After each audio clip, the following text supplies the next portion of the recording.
शुरुआत में हम स्क्रीन पर एक नोट लिखा हुआ देखते हैं जिसमें बताया गया होता है कि 5 अगस्त 2020 को 2:47 पर साइंटिस्ट या यूं कहे कि इंसानों ने एक लैब में खुद का एक ब्लैक होल बना लिया है जो कि अपने आप में एक कीर्तिमान है। इसके बाद हम साइंटिस्ट जेम्स को देखते हैं जो एक इंटरव्यू के दौरान बता रहे होते हैं कि हमने सब कुछ अच्छे से चेक किया था मगर पता नहीं ये कैसे हो गया। वहीं हम दूसरी ओर साइंटिस्ट एना को देखते हैं जो अपने इंटरव्यू में बता रही होती है कि हमें पहले तो ये सब एक ग्लिच लगा पर अचानक सारी लाइट्स चली गई और अचानक कई सारे पोर्टल्स खुल गए जिनके खुलते ही लोगों के गायब होने की खबरें आने लगी और देखते ही देखते इन शिकायतों का नंबर काफी ज्यादा बढ़ने लगा। इसके बाद हम एक और नोट देखते हैं जिसमें 5 अगस्त की शाम को 5:32 पर एक कॉस्मिक डिसरप्शन के कारण वर्ल्ड वाइड ब्लैकआउट हो जाता है यानी कि पूरी धरती से लाइट गायब हो जाती है। अगले सीन में हम देखते हैं कि 6 अगस्त को सुबह से लोगों के गायब होने की शिकायतें एकदम तेजी से बढ़ने लगती हैं। यहाँ तक कि लोगों के बिहेवियर में भी चेंजेस आने लगते हैं। सरकार लोगों को इस परेशानी से बचाने के लिए पूरे के पूरे शहर खाली कराने लगती है। यहाँ तक कि पुलिस को भी कुछ समझ नहीं आता है कि आखिरकार ये हो क्या रहा है। वहीं दूसरी ओर हम एडम की फैमिली को देखते हैं। एडम अपनी वाइफ और उसकी बेटी के साथ उनके नाना के घर के लिए जा रहा होता है। ये सीन उस ब्लैकआउट के कुछ दिन बाद का होता है। रास्ते में एडम अपने फैमिली के साथ मजे करते हुए जा ही रहा होता है कि तभी अचानक उनके सामने एक पोर्टल खुल जाता है। अचानक रास्ते के बीच पोर्टल खुलने की वजह से उनकी गाड़ी उस पोर्टल से जा टकराती है। यहाँ से सीन कट होता है और हम वॉशिंगटन डीसी के कॉल सेंटर को देखते हैं। ब्लैकआउट के बाद से ही लोग 911 पर कॉल करके अपने मिसिंग रिलेटिव्स की शिकायत कर रहे होते हैं। एक समय में इतने सारे लोग कॉल कर रहे होते हैं कि एक भी एम्प्लॉय खाली नहीं बैठ पाता है। दरअसल चारों ओर ही लोगों के बीच एक डर का माहौल बना हुआ था, कोई भी कभी भी गायब हो रहा था। तभी उसी कॉल सेंटर में काम कर रहा स्टैन अपने सीनियर कैथी के पास जाकर उनसे कहता है कि मुझे इसके बारे में पता है, ये जो भी हो रहा है मुझे इन सब चीजों के बारे में पता है। मैं काफी लंबे समय से इस पर काम कर रहा हूँ, ऐसा पहले भी हो चुका है। लेकिन बहुत ज्यादा बिजी होने की वजह से कैथी उसको वहाँ से भगा देती है और अपने काम में लग जाती है। तभी कॉल सेंटर में एक लेडी का कॉल आता है जो शिकायत करती है कि उसकी बेटी को उस पोर्टल ने अपने अंदर खींच लिया है। ये सुन कॉल अटेंड कर रही लेडी उसे उस पोर्टल से दूर रहने को बोलती है और बताती है कि तुम इंतजार करो, जल्दी पुलिस तुम तक पहुंच जाएगी। लेकिन मुसीबत तो तब और बढ़ जाती है जब एक पोर्टल कॉल सेंटर में खुल जाता है। मगर बड़े आश्चर्यजनक रूप से स्टैन उसके पास जाकर काफी खुश होता है। वहीं बाकी लोग इससे काफी डर जाते हैं और वहाँ से भागना शुरू कर देते हैं। सभी लोग भागकर गेट खोलने की कोशिश करते हैं लेकिन ब्लैकआउट की वजह से कोई भी इंस्ट्रूमेंट काम नहीं कर रहा था। फाइनली सब थक हार के शांत हो जाते हैं। तब स्टैन कहता है कि मुझे इन सब चीजों के बारे में पहले से पता है, कई साल पहले भी ऐसा हो चुका है जब लोग ऐसे ही गायब हो रहे थे। कई लोगों के कॉल आए हमें, इसलिए मैंने और कैथी ने मिलकर उनकी लिस्ट निकाल के उनके नंबर्स को ट्रेस करना चालू कर दिया था। लेकिन वो लोग ऐसे गायब हुए मानो कभी एग्जिस्ट नहीं करते थे। इसलिए मैं तब से ही इनके बारे में सारे इन्फॉर्मेशन इकट्ठा कर रहा हूँ। इसी खोजबीन के दौरान ही मुझको पता चला था कि इस पोर्टल के अंदर जाने पर आप हर वो चीज पा सकते हैं जिसकी आपको इच्छा है और अभी तक इस दुनिया में आपको नहीं मिली है। स्टैन गन तानकर एक एक करके सबको पोर्टल के अंदर जाने के लिए कहता है लेकिन सब लोग डर रहे होते हैं। इसलिए वो खुद से एक आदमी को आगे बुलाकर उसे अंदर जाने के लिए कहता है। ना चाहते हुए भी उस आदमी को पोर्टल के अंदर जाना ही पड़ता है। स्टैन फिर से एक लड़की को आगे बुलाता है लेकिन इस बार कैथी चुपके से उस लड़की को एक कैची पकड़ा देती है। जैसे ही लड़की पोर्टल के पास पहुंचती है वो सीधा स्टैन पर हमला कर देती है लेकिन इस हाथापाई में वो लड़की गोली लगने की वजह से वहीं पर मारी जाती है। इसीलिए अब स्टैन खुद ही पोर्टल के अंदर जाने का फैसला करता है लेकिन तब तक पोर्टल का गेट बंद हो जाता है जिस वजह से स्टैन काफी दुखी होता है और चिल्ला चिल्ला कर पोर्टल के सामने बोलता है कि मैंने वो सब किया जो तुमने मुझसे करने को बोला था, फिर मुझको क्यों नहीं अंदर ले रहे हो, मुझको भी अंदर आने दो। लेकिन पोर्टल में कोई हलचल नहीं होती है। इससे गुस्सा होकर स्टैन पोर्टल पर गोली फायर कर देता है और गोली लगते ही पोर्टल में से तेज बिजली आकर स्टैन पर गिरती है जिससे उसकी तुरंत मौत हो जाती है। बुरे काम का बुरा नतीजा। दरअसल स्टैन इस पोर्टल से हिप्नोटाइज हो गया था।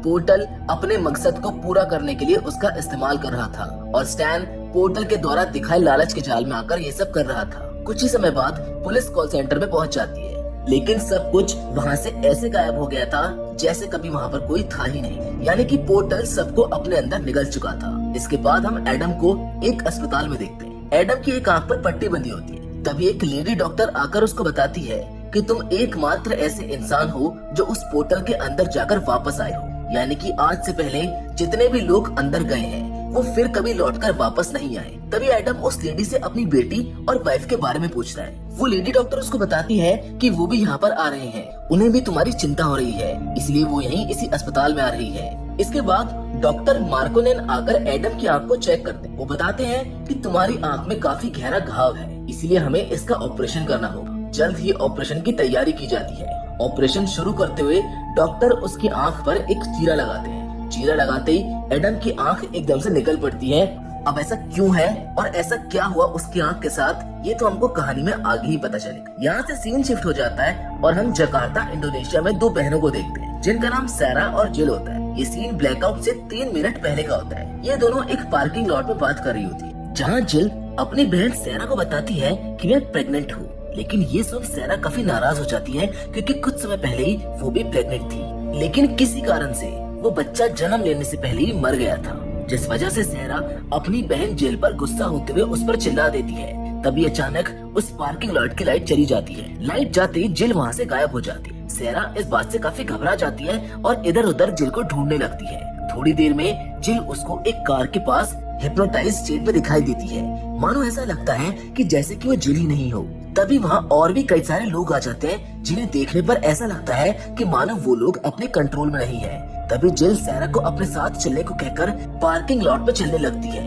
ये सभी लोग एक ही दिशा में जा रहे होते हैं। ना चाहते हुए भी सैरा को उसके साथ चलना पड़ता है। तभी हम देखते हैं कि यहाँ पर एक पोर्टल खुल जाता है। उस पोर्टल को देखकर जिल सैरा से कहती है कि ये हमको बुला रहा है, यहाँ वो सब कुछ है जो तुमको चाहिए। पोर्टल हमें खुश देखना चाहता है। ये सुन सैरा पोर्टल के अंदर झांक कर देखती है। वो देखती है कि पोर्टल के दूसरी ओर जिल अपने बच्चे को लेकर सैरा को दे देती है। ये देख सैरा को ज्यादा कुछ समझ नहीं आता, लेकिन वो ये समझ जाती है कि कुछ तो गड़बड़ है, इसलिए वो जिल को वहाँ से चलने के लिए कहती है। मगर जिल उसकी बात नहीं सुनती और इसी छीना झपटी में जिल का सर जमीन से टकरा जाता है, जिस वजह से वो अपने होश में वापस आ जाती है। मौके का फायदा उठाकर सैरा भागकर अपनी गाड़ी में बैठ जाती है और वहाँ से भागने की कोशिश करती है। लेकिन तभी वो देखती है कि कई सारे हिप्नोटाइज लोग उसे रोकने की कोशिश कर रहे हैं, पर यहाँ सैरा जैसे तैसे उनको दूर करके जिल के पास पहुंचकर उसे अपनी कार में बैठाकर वहाँ से भागने लगती है। लेकिन कुछ ही देर में जिल एक बार फिर हिप्नोटाइज हो जाती है और गाड़ी के स्टीयरिंग को पोर्टल की ओर मोड़ देती है। तभी अचानक से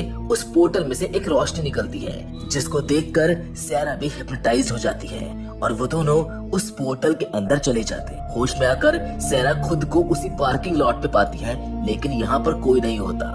सैरा जिल को आवाज लगाने लगती है। थोड़ी देर में वो जिल को अपने हाथ में एक बच्चा लिए अपने सामने खड़ा देखती है। जिल उसके पास आकर वो बच्चा उसको देकर वहाँ से गायब हो जाती है। इसके साथ यहाँ से सीन बदलता है और हम हॉस्पिटल में एडम को देखते हैं, जहाँ लेडी डॉक्टर उससे पूछती है कि तुम्हारा ऑपरेशन हो चुका है, अब तुमको कैसा लग रहा है। एडम उससे कहता है कि थोड़ा अनकंफर्टेबल है, लेकिन जल्द ही इसकी आदत हो जाएगी। थोड़ी देर बाद एडम अपनी फैमिली के बारे में फिर से पूछता है, जिस पर वो डॉक्टर उसको वही सेम जवाब देती है कि वो जल्दी यहाँ पर आ जाएंगे। इस पर एडम काफी गुस्सा हो जाता है और डॉक्टर पर चिल्लाने लगता है, मगर ना जाने क्यों डॉक्टर बिना उससे कुछ कहे वहाँ से चली जाती है। अब कुछ समय बाद डॉक्टर मार्कोनेन आकर एडम की आंख को चेक करते हैं। एडम की आंख देखने में काफी डरावनी लग रही होती है। जैसे ही डॉक्टर उसकी आंख पर लाइट डालते हैं, एडम की आंख एक पोर्टल के जैसे चमकने लगती है, यानी कि एडम की आंख में एक पोर्टल बन चुका है। एडम को थोड़ा अजीब लगता है, इसीलिए वो धक्का देकर डॉक्टर को दूर फेंक देता है और उससे पूछता है कि तुमने मेरी आंख के साथ क्या किया है। इस पर डॉक्टर उसको जवाब देते हैं कि उसने तुमको चुना है और तुम बहुत भाग्यशाली हो, लेकिन तुम इसके लायक नहीं हो, इसीलिए इस आंख को मुझको दे दो। डॉक्टर उसकी आंख पर कट लगाकर उसकी आंख निकालने की कोशिश ही कर रहा होता है कि तभी लेडी डॉक्टर आकर उसको पीछे से शूट कर देती है। एडम उससे पूछता है कि ये सब क्या चल रहा है और मेरी फैमिली कहाँ है। यहाँ वो लेडी डॉक्टर उसको बताती है कि हम दोनों की फैमिली एक पोर्टल के अंदर कैद है और एकमात्र तुम ही हो जो इस पोर्टल में जाकर वापस आए हो।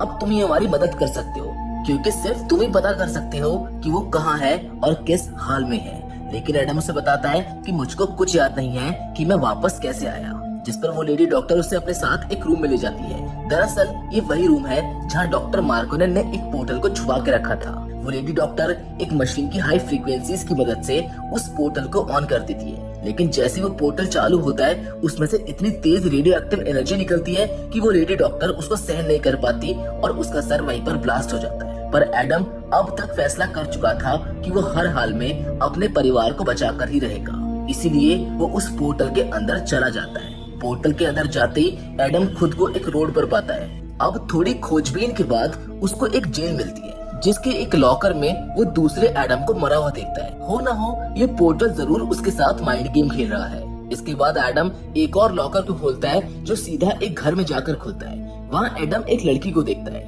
दरअसल वो लड़की कोई और नहीं बल्कि उसकी बेटी होती है, लेकिन अब वो एडम को नहीं पहचान पाती है और वहाँ से भागने लगती है। एडम भी पीछा करने लगता है। पीछा करते हुए एडम एक कमरे में जा पहुँचता है, जहाँ पर वो एक बड़े से शीशे में अपनी परछाई को देखता है और बड़ी आश्चर्यजनक रूप से वो परछाई वहीं एक ही जगह पर रुककर एडम को कुर्सी पर बैठने के लिए कहती है। एडम की परछाई उससे कहती है कि तुमने जो भी देखा वो तुम्हारा भविष्य है। तुमने अभी अभी अपनी बेटी को देखा जो अब तुम्हारे बिना खुश है, और भविष्य में तुम्हारा क्या हाल हुआ है ये भी तुम देख चुके हो। इस पर एडम अपनी परछाई से पूछता है कि तुम हो कौन और मुझसे क्या चाहते हो, जिस पर वो परछाई उसको बताती है कि मैं तुम्हारी कल्पना से भी बढ़कर हूँ। मुझे समझ पाना तुम्हारे बस की बात नहीं है, और मैं ही हूँ जिसने तुम्हारी आँख में ये लेंस लगाया है ताकि मैं तुम्हारी दुनिया देख सकूं। अब अगर तुम अपना पुराना जीवन वापस चाहते हो तो तुम्हें मुझसे वादा करना होगा कि तुम अपनी दूसरी आँख में भी मेरा लेंस लगाओगे। ऐसा करने पर सब कुछ पहले के जैसा नॉर्मल हो जाएगा और मैं तुम्हें तुम्हारे समय में वापस भेज दूंगा जहाँ तुम उस पोर्टल से टकराए थे। अगर तुम मेरी बात नहीं मानते हो तो मैं तुम्हारी दोनों आँख छीन लूंगा और तुम्हें अपना परिवार कभी वापस नहीं मिलेगा। एडम के पास कोई और रास्ता ना होने की वजह से वो अपनी परछाई की बात मान लेता है। इसके बाद उसकी परछाई उसे अपनी आंख बंद करने को कहती है। यहाँ से एडम वापस अपने समय में अपने घर के सामने आ जाता है। एडम डोरबेल बजाता है। दरवाजे के पीछे उसकी बेटी और उसकी वाइफ उसका इंतजार कर रहे होते हैं। एडम जैसे की होल से अंदर झांक कर देखता है, वैसे ही एक बार फिर से उसकी परछाई सामने आकर उसे अपना वादा पूरा करने को कहती है। लेकिन एडम उसकी बात ना मानते हुए अपनी दोनों आंख को निकाल देता है, जिससे वो परछाई गुस्से से तड़पने लगती है।